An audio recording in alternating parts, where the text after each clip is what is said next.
அனைவருக்கும் தினம் ஒரு தகவல் சார்பாக இனிய வணக்கங்கள். இன்றைக்கி நம்ம பார்க்க போகிற பதிவு நமக்கு மாசி மாதத்தில் வரக்கூடிய சங்கடஹர சதுர்த்தி பற்றின மிக முக்கியமான ஒரு பதிவு தாங்க பார்க்க போகிறோம். நாளை ஞாயிற்றுக்கிழமையோடு வந்திருக்கக்கூடிய சங்கடஹர சதுர்த்தி வாழ்க்கையில் எப்படிப்பட்ட சங்கடங்களையும் தீர்க்கக்கூடிய அற்புதமான ஒரு நாள்.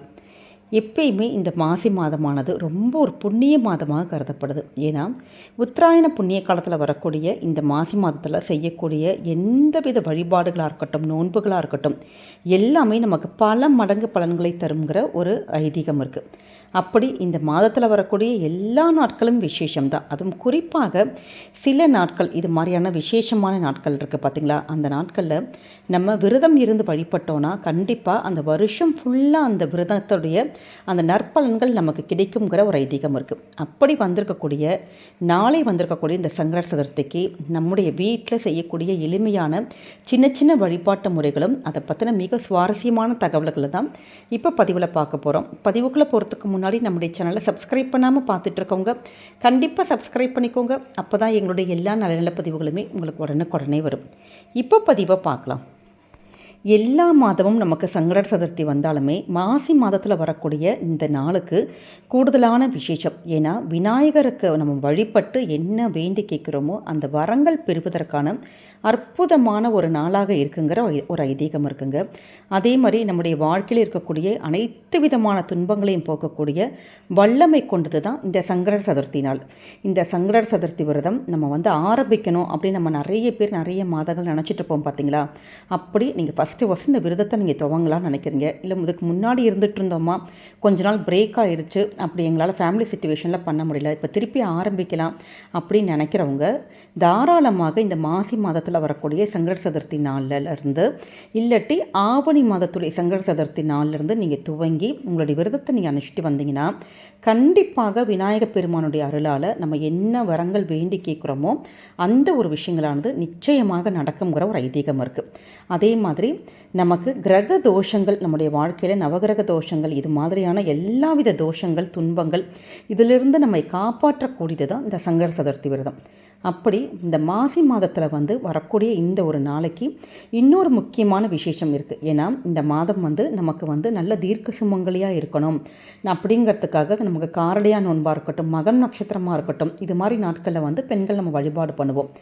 இந்த நாட்கள் மட்டும் இல்லாமல் இந்த மாசி மாதத்துடைய சங்கடஹர சதுர்த்தி நாளையும் நம்ம விரதம் இருந்து வழிபட்டோன்னா பிள்ளையாருடைய அருளால் தீர்க்க சுமங்கலி வரம் பெறலாம்னு ஒரு ஐதீகம் இருக்குது.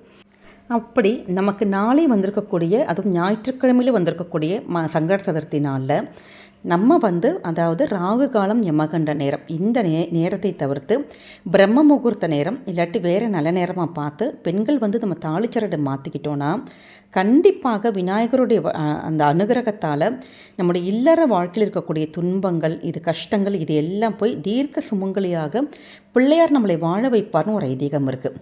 எல்லாருமே கேட்கலாம், பிள்ளையாருடைய வழிபாடு எப்படி தீர்க்க சுமங்கலி யோகம் நமக்கு கிடைக்கும் அப்படின்னு ஒரு கேள்வி வரும்.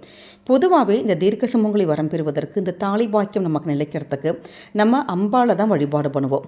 அப்படி இருக்கையில் இந்த பிள்ளையாரை வழிபட்டால் எப்படி கிடைக்கும், அதுவும் அது திருமணத்திற்கும் பிரம்மச்சாரியான பிள்ளையாருக்கும் என்ன தொடர்பு அப்படிங்கிற ஒரு சந்தேகம் நிறைய பேருக்கு வரலாங்க. விநாயகருக்கு கணபதி அப்படிங்கிற இன்னொரு திருநாமம் இருக்குது. இது எல்லாருக்குமே தெரியும். கணங்களின் அதிபதி, அதாவது ஜோதிட சாஸ்திர பிரகாரம் 27 நட்சத்திரங்களையும் 3 விதமான கணங்களாக பிரித்து அதனுடைய அடிப்படையில் தான் திருமண பொருத்தமானது நமக்கு பார்க்குறாங்க. இதற்கு கணப்பொருத்தம் அப்படின்னு சொல்லுவாங்க. இந்த கணப்பொருத்தம் நல்லா இருந்தால் தான் தம்பதிகளுக்குள்ள ஒற்றுமைகள் ஏற்பட்டு அவங்களுடைய குடும்ப வாழ்க்கையானது, இல்லற வாழ்க்கை சிறப்பாக அமையும்னு ஒரு ஐதீகம் இருக்குது. அதனால தான் திருமணத்தில் யாருக்கெல்லாம் தடை இருக்கோ, திருமண வாழ்க்கையில் பிரச்சனைகள் இருக்குது, இல்லாட்டி கணவன் மனைவி ஒற்றுமை, இந்த பெண்கள் தீர்க்க சுமங்கலியாக வாழ்வதற்கு, அப்படி ஏதாவது நமக்கு கல்யாணத்தில் இல்லை முக்கியமான விஷயங்களில் ஏதாச்சும் ஒரு ஒற்றுமை இல்லாமல் இருந்ததுன்னா நிச்சயமாக நம்ம பிள்ளையாரை வழிபட்டாலே போதும். அதுவும் நமக்கு நாளைக்கு வந்திருக்கக்கூடிய ஒரு நாளில் நீங்கள் பிள்ளையாரை மட்டும் வழிபட்டால் கண்டிப்பாக தடைகள், பிரச்சனைகள் இது எல்லாத்தையும் விலக்கி இனிமையான ஒரு வாழ்க்கை, அப்படி நமக்கு நல்ல சந்தோஷமான ஒரு இல்லற வாழ்க்கை கண்டிப்பாக தருவார்னு ஒரு ஐதீகம்.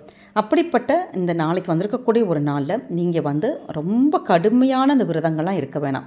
விரதம் இருக்க முடிஞ்சவங்க உங்கள் உடல் தகுதிக்கு ஏற்ற மாதிரி ஒரு நேர உணவோ 2 நேர உணவோ நீங்கள் எடுத்துக்கலாம். இல்லாட்டி அசைவ உணவுகளை மட்டும் நம்ம தவிர்த்துட்டு நீங்கள் எளிமையான வகையில் நீங்கள் வந்து நம்ம வந்து விரதங்கள் இருக்கலாம். நாளை மாலை எல்லா கோவிலையுமே இந்த பூஜைகள் நடக்கும் பார்த்தீங்களா. அப்போ உங்களால் முடிந்த அருகம்புல்லும் பூக்களோ ஏதாவது நீங்கள் வாங்கி கொடுத்து சுவாமிக்கு நீங்கள் வச்சு நீங்கள் சுவாமி போய் பார்த்துட்டு வந்தாலே போதும், நமக்கு அவ்வளோ ஒரு விசேஷம் நடக்கும். நாளைக்கு ஏதாச்சும் ஒரு வேண்டுதல் இருக்குது, எங்களுக்கு இந்த ஒரு விஷயம் நடந்தால் நல்லாயிருக்கும் அப்படின்னு நினைப்போம் பார்த்தீங்களா. அப்படிப்பட்டவங்க பிள்ளையாரை வேண்டி, அதுவும் நாளைக்கு தினத்தில் நீங்கள் ஒரே ஒரு செதறக்காயை மட்டும் நீங்கள் நாளைக்கு போய் கோவிலில் போய் பார்த்து சுவாமியை பார்த்து நீங்கள் உடச்சிட்டு வாங்க. கண்டிப்பாக உங்கள் வாழ்க்கையில் இருக்கக்கூடிய எப்படிப்பட்ட கஷ்டங்களும் அந்த ஒரு விஷயங்களானது அப்படி செதறி போகுங்கிற ஒரு ஐதீகம் இருக்குது. அதனால் நாளைக்கு உங்களுக்கு வாய்ப்பு இருக்கிறவங்க மறக்காமல் செதற தேங்காய் உடைக்கலாம். இல்லை எங்களுக்கு தேங்காய் தீபம் எங்களுக்கு வீட்டில் போட முடியுமானா தாராளமாக தேங்காய் தீபம் நீங்கள் ஏற்றலாம். அப்படி எளிமையான முறையில் நம்ம தீபங்கள் ஏற்றி வழிபடலாம். அதே மாதிரி நமக்கு வந்து சனி தோஷமாக இருக்கட்டும், வேறு கிரக தோஷங்கள் இது மாதிரிலாம் நமக்கு வந்து ஏற்கனவே பாதிப்பாக இருக்குது, இல்லை பாதிப்பு அடையக்கூடாது அப்படின்னு நினைக்கிறவங்க நாளைக்கு வந்திருக்கக்கூடிய சங்கட சதுர்த்தினால் பிள்ளையாரை 11 முறை நம்ம வந்து சுவாமியை வலம் வந்துட்டு தோப்புக்கரணம் போட்டு ஆணை முகத்தானை நம்ம வழிபட்டு வந்தோன்னா கண்டிப்பாக அந்த கிரக தோஷத்திலிருந்து வெளிவர முடியுங்க. அதே மாதிரி நம்முடைய வீடுகளை ஏற்றக்கூடிய எளிமையான ஒரு தீப வழிபாடு என்னன்னு கேட்டிங்கன்னா செம்பருத்தி தீபம்.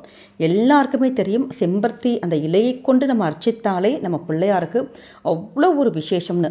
அப்படிப்பட்ட செம்பருத்தி ஒரே ஒரு இலை மட்டும் கிடச்சா போதும். அந்த இலையில் அதற்கு மஞ்சள் குங்குமம் வச்சுட்டு மாலை நேரத்தில் சின்னதான ஒரு அகல் மட்டும் வச்சுட்டு அதற்கு நல்லெண்ணெய்யோ நெய்யோ விட்டு ஒரு தீபம் மட்டும் நீங்கள் நாளைக்கு ஏற்றி பாருங்களேன். எங்களுக்கு வேறு எந்தவித வழிபாடுகள் பண்ண முடியலமா, கோவிலுக்கெல்லாம் போக முடியல அப்படிங்கிறவங்க இந்த ஒரு எளிமையான ஒரு தீபத்தை மட்டும் ஏற்றிட்டு நீங்கள் உங்களுக்கு என்ன சுவாமிக்கு நிவேதனமாக வைக்க முடியுமோ, ஒரு உலர் திராட்சையாக இருக்கட்டும், உங்கள் கிட்ட என்ன பொருள் இருக்கோ அதை மட்டும் வச்சு வேண்டிட்டு ஓம் கம் கணபதியே நமக அப்படிங்கிற அந்த ஒருவரி மந்திரத்தை நீங்கள் உச்சரிச்சுட்டு பிள்ளையார்கிட்ட உங்களுடைய விஷயங்கள் கோரிக்கைகள் மட்டும் நீங்கள் நாளைக்கு சொல்லி வேண்டி பாருங்கள். கண்டிப்பாக நமக்கு பிள்ளையாருடைய அருளால் நம்ம என்ன வரங்கள் வேண்டி கேட்குறோமோ அந்த விஷயங்கள் நடக்கும். அதே நேரம் இந்த செம்பருத்தி இலையானது நம்ம குடும்பத்துக்கு நல்லபடியான ஒரு செல்வ செழிப்பு, பணவரவு, அந்த வருமானங்கள் பெருகுவதற்கு இதற்கு எல்லாமே உகந்தது தான் நமக்கு செம்பருத்தி இலை தீபம். அதனால் கண்டிப்பாக உங்கள் வீட்டில் இந்த ஒரு இலை தீபத்தை மட்டும் நாளைக்கு மறக்காமல் ஏற்றுங்க. நம்ம சொன்ன முறையில் வாய்ப்பு இருக்கிறவங்க கோவிலுக்கு போயிட்டு இந்த எளிமையான முறையில் வழிபட்டு பாருங்கள். அதே மாதிரி தாலிச்சரடு உங்கள் குடும்ப பழக்கப்படி நீங்கள் வந்து நல்ல நேரமாக பார்த்து நீங்கள் தாலிச்சரடு மாற்றினீங்கன்னா நல்ல கணவன் மனைவி உறவானது நமக்கு சிவனும் சக்தி மாதிரி ரொம்ப அந்யோன்யமான ஒரு வாழ்க்கை அமையுங்கிற ஒரு ஐதீகம் இருக்குது. அதனால் நாளைக்கு வந்திருக்கக்கூடிய இந்த அற்புதமான ஒரு நாளை எக்காரணம் கொண்டும் தவறவிடாதீங்க. பிள்ளையாருக்கு எளிமையான வழிபாடுகள் பண்ணுங்கள். குடும்பத்துக்கு என்றைக்குமே நல்லதே நடக்கும். இந்த ஒரு பதிவானது கண்டிப்பாக உங்கள் எல்லாருக்குமே பிடிச்சிருக்கும்னு நினைக்கிறோம். பிடிச்சிருந்தா ஃப்ரெண்ட்ஸ் அண்ட் ஃபேமிலி மெம்பர்ஸ்க்கு ஷேர் பண்ணுங்கள், அவங்களும் இதை பார்த்து பயன்பெறட்டும். நம்முடைய சேனலை நிறைய பேர் சப்ஸ்கிரைப் பண்ணாமல் பார்த்துட்ருக்கீங்க. நீங்கள் சப்ஸ்கிரைப் பண்ணி உங்களுடைய ஆதரவுகள், சப்போர்ட்டுகள் எங்களுக்கு என்றைக்குமே கொடுக்கணுங்க. மீண்டும் வேறு நல்ல பதிவோடு உங்களை சந்திக்கிறோம். நன்றி, வணக்கம்.